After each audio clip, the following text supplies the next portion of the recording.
Assalamualaikum warahmatullahi wabarakatuh. Shalom, Om Swastiastu, Namo Buddhaya, salam kebajikan untuk kita semua. Selamat malam, kami dari kelompok 10 mata kuliah Ilmu Perundang-undangan kelas A, Fakultas Hukum Universitas Pajajaran. Dengan ini, kami akan melakukan simulasi eksaminasi publik terhadap analisis putusan Mahkamah Konstitusi nomor 91 garis miring PUU strip 18 garis miring 2020 tentang Undang-Undang Cipta Kerja ditinjau dari ilmu perundang-undangan. Selanjutnya, berikut anggota kelompok kami. Perkenalkan, saya Diana Marcella selaku moderator, dan selanjutnya ada rekan-rekan saya yaitu Nur Syafia, Riva Putri Abi, Artama Aura, dan Bagas Christian Jonata selaku eksaminator. Selanjutnya, berikut pengantar dari analisis kami. Peraturan perundang-undangan di suatu negara merupakan suatu bagian integral atau subsistem dari suatu sistem hukum di suatu negara. Profesor Bagirmanan mengemukakan bahwa keberadaan peraturan perundang-undangan dan kegiatan pembentukan undang-undang atau legislasi mempunyai peranan yang sangat penting dan strategis sebagai pendukung utama dalam penyelenggaraan pemerintahan. Apabila keterkaitan dan keselarasan antar peraturan perundang-undangan tidak terwujud dan terjadi tumpang tindih, serta terjadi keadaan bertolak belakangnya peraturan perundang-undangan dengan peraturan perundang-undangan yang lain, maka tujuan hukum tidak akan tercapai. Dalam rangka mengatasi permasalahan peraturan perundang-undangan yang saling tidak harmonis dan tumpang tindih yang berdampak pada upaya percepatan pembangunan dan peningkatan kesejahteraan masyarakat, salah satunya menghambat masuknya investasi asing ke Indonesia, Presiden Joko Widodo merealisasikan agendanya untuk menerbitkan Undang-Undang Cipta Kerja dengan konsep Omnibus Law, yaitu undang-undang yang sekaligus merevisi beberapa undang-undang terkait. Dalam pidato pelantikan Presiden Joko Widodo di tahun 2019, Presiden mengatakan pemerintah akan mengajak DPR untuk menerbitkan dua undang-undang besar. Yang pertama, Undang-Undang Cipta Lapangan Kerja, lalu yang kedua, Undang-Undang Pemberdayaan UMKM. Yang masing-masing undang-undang tersebut akan menjadi Omnibus Law. Untuk merealisasikan agenda tersebut, pada perkembangan selanjutnya, RUU Cipta Kerja disampaikan kepada DPR melalui Surat Presiden nomor R-06 garis miring Presiden garis miring 02 garis miring 2020 tanggal 7 Februari 2020 yang kemudian RUU Cipta Kerja ini disahkan oleh DPR pada 5 Oktober 2020 dan ditandatangani oleh Presiden pada 2 November 2020. Dengan telah ditandatanganinya dan diundangkannya RUU Cipta Kerja tersebut dalam Lembaran Negara Republik Indonesia tahun 2020 nomor 245.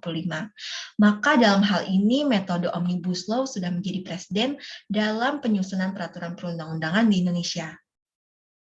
Penerapan Omnibus Law sendiri lazimnya dikenal di negara yang menganut sistem common law seperti Amerika Serikat, Kanada, Filipina, dan negara-negara lainnya. Oleh karena itu, dengan adanya penerapan Omnibus Law di Indonesia, maka yang menjadi pertanyaan adalah apakah akan sejalan atau kompatibel dengan sistem hukum di Indonesia yang menganut civil law system? Sebagai sebuah bentuk regulasi yang baru diadopsi oleh Indonesia, Omnibus Law cukup menuai kritik dari berbagai kalangan, dari mulai praktisi dan juga akademisi. Dikarenakan proses pembentukan UU Cipta Kerja ini terkesan buru-buru, perbedaan muatan materi draft yang tersebar di media massa, perbedaan persepsi publik terhadap pasal-pasal di dalamnya, dan tuntutan masyarakat yang merasa tidak dilibatkan dalam pembentukan UU Cipta Kerja. Dan dengan hal ini memicu adanya permohonan judicial review kepada Mahkamah Konstitusi. Selanjutnya akan dilanjutkan oleh rekan saya. Baik, terima kasih Diana Marcella atas kesempatannya. Untuk selanjutnya izinkan saya untuk melanjutkan pemaparannya, itu terkait sinopsis perkara, di mana sinopsis perkara ini terdapat 3 substansi di dalamnya. Itu pertama ada para pemohon, lalu ada dasar permohonan, lalu ada legal standing. Kita akan membahas yang pertama dulu, yakni para pemohon. Para pemohon di sini ada beberapa, yaitu yang pertama, pemohon 1 ialah pegawai PKWT yang di mana ia merasa dirugikan akibat Undang-Undang Cipta Kerja yang menghapus jangka waktu kontrak, pemangkasan waktu istirahat mingguan, beberapa jenis upah, sanksi perusahaan tidak bayar upah, dan hak buruh mengajukan PHK. Lalu ada pemohon kedua, yaitu mahasiswa, yang di mana mereka merasa dirugikan akibat berlakunya Undang-Undang Cipta Kerja yang menjadikan pendidikan sebagai ladang bisnis dalam aktivitas industri dan ekonomi, sehingga mereduksi tujuan pendidikan sebagaimana termaktub dalam konstitusi. Lalu ada pemohon ketiga, yakni dosen HTN dan HAN, yang di mana mereka merasa dirugikan karena Undang-Undang Cipta Kerja ini menjadikan praktik ketatanegaraan tidak dapat dijelaskan secara akademik kepada peserta didik. Lalu ada pemohon keempat, yakni perkumpulan Migran Care, di mana mereka merasa dirugikan karena tidak dilibatkan dalam proses perubahan pasal Undang-Undang Perlindungan Pekerja Migran. Lalu yang terakhir ada pemohon kelima dan keenam, yakni perkumpulan masyarakat adat, di mana mereka merasa dirugikan akibat adanya penghapusan sanksi pidana terhadap penyerobotan tanah ulayat. Next. Untuk berikutnya ada dasar-dasar permohonan. Yang di mana yang pertama, metode Omnibus Law menimbulkan ketidakjelasan bentuk undang-undang, apakah perubahan, undang-undang baru, atau pencabutan. Yang di mana hal itu bertentangan dengan lampiran 2, Undang-Undang Nomor 12 Tahun 2011. Lalu yang kedua, metode Omnibus Law tidak dikenal dalam Undang-Undang Nomor 12 Tahun 2011, Junto Undang-Undang Nomor 15 Tahun 2019.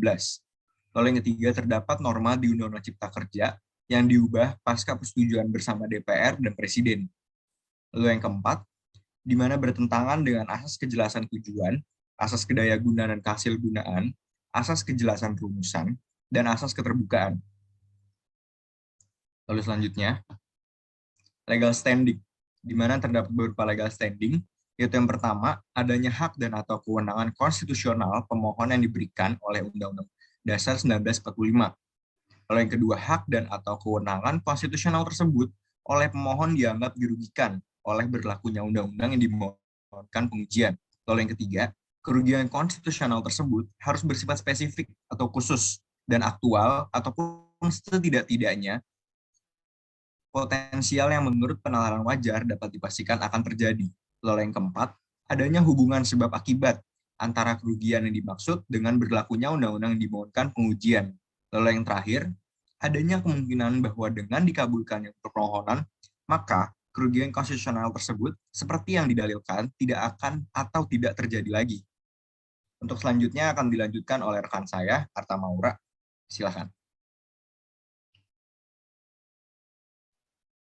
Baik, analisis hukum putusan Mahkamah Konstitusi nomor 91 garis miring PUU strip 18 garis miring 2020 yang dihasilkan oleh mayoritas hakim ini telah memberikan dampak besar bagi dunia usaha, yakni ketidakpastian. Akibat lainnya adalah potensi ketidakpastian terhadap dukungan politik dari partai politik kepada pemerintah. Akibat lainnya juga adalah potensi ketidakpastian terhadap dukungan politik dari partai politik kepada pemerintah. Selanjutnya, kelebihan dari putusan ini adalah aktifnya Mahkamah Konstitusi sebagai institusi dan hakim-hakimnya dalam pengujian UU menuntut pemerintah dan DPR lebih cermat dalam penyusunan substansi maupun proses pembentukannya.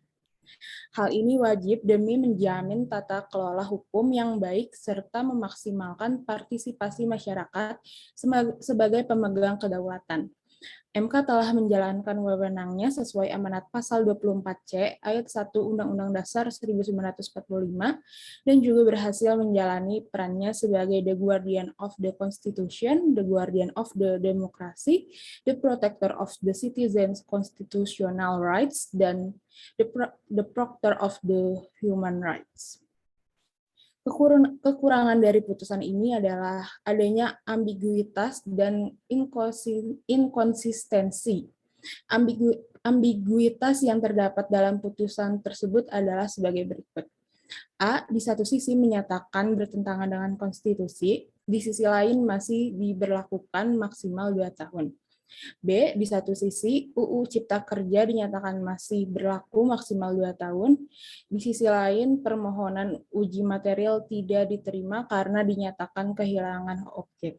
Dan C, di satu sisi menyatakan berlaku selama tenggat perbaikan maksimal 2 tahun, di sisi lain menangguhkan pemberlakuan untuk tindakan atau kebijakan yang strategis dan berdampak luas. Selanjutnya akan dijelaskan oleh rekan saya, Rifa.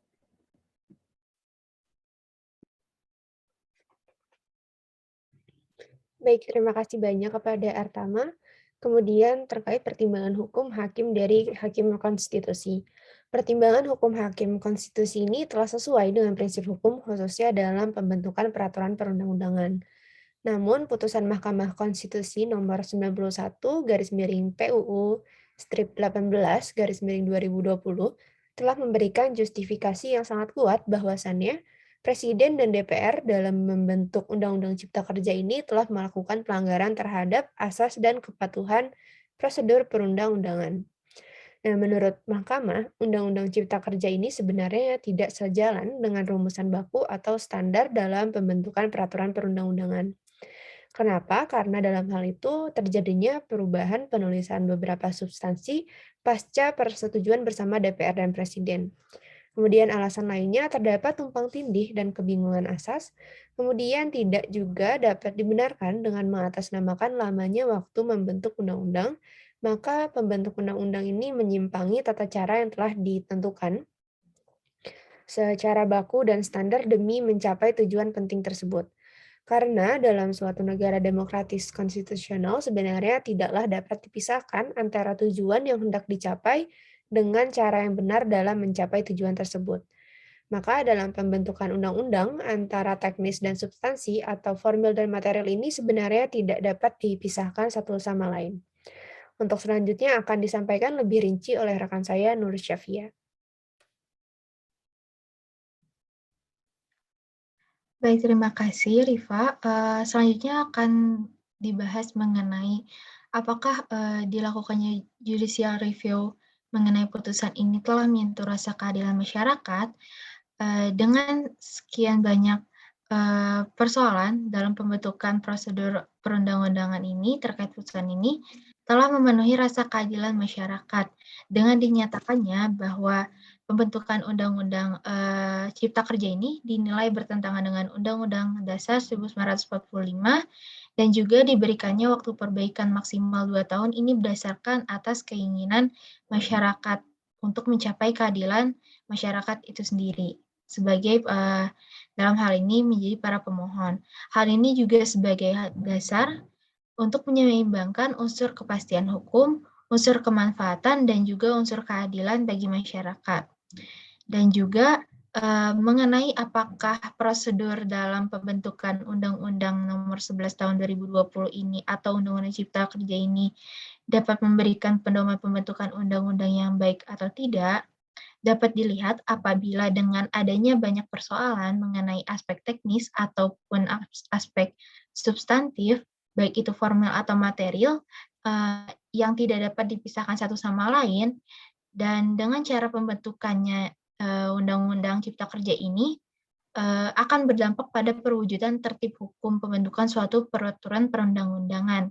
Dan apabila memang terjadi tumpang tindih ataupun kebingungan asas dalam proses pembentukannya, maka dengan persoalan ini dinilai sebagai pelanggaran terhadap asas ataupun kepatuhan prosedur pembentukannya dan terdapat tumpang tindih yang mana akan terjadi kebingungan asas dalam putusan tersebut.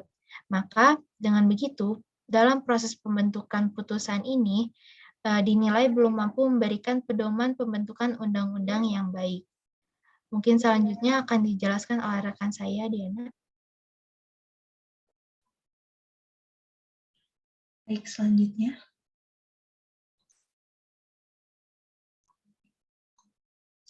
Baik, atas pemaparan materi yang telah disampaikan, berikut beberapa poin kesimpulan yang kami dapatkan. Yang pertama, putusan Mahkamah Konstitusi nomor 91 garis miring PUU strip 18 garis miring 2020 memberikan justifikasi yang kuat bahwa Presiden dan DPR dalam membentuk UU Cipta Kerja telah melakukan pelanggaran terhadap asas dan kepatuhan prosedur pembentukan undang-undang. Oleh karena itu, perlu dilakukan perbaikan terlebih dahulu dalam merumuskan legalitas, metode, jenis, hierarki, dan materi muatan ke dalam hukum positif, yang dalam hal ini adalah Undang-Undang Pembentukan Peraturan Perundang-undangan. Poin yang ketiga adalah kepatuhan prosedur dalam setiap tahapan legislasi perlu menjadi perhatian penuh bagi para pembentuk undang-undang. Validitas prosedur harus dilihat sebagai suatu mekanisme penting untuk membatasi ruang gerak pembentuk undang-undang, bahwa kualitas proses legislasi akan menentukan hasil atau output legislasi yang baik. Selanjutnya, berdasarkan kesimpulan tersebut, rekomendasi yang dapat kelompok kami berikan adalah perlu adanya transparansi dan juga partisipasi publik layak diberikan ruang yang lebih lebar bagi masyarakat dalam proses perumusan dan pengambilan keputusan politik di setiap tahapan legislasi. Baik, mungkin sekian pemaparan analisis dari kelompok kami. Mohon maaf apabila sekiranya terdapat kesalahan dan kekurangan.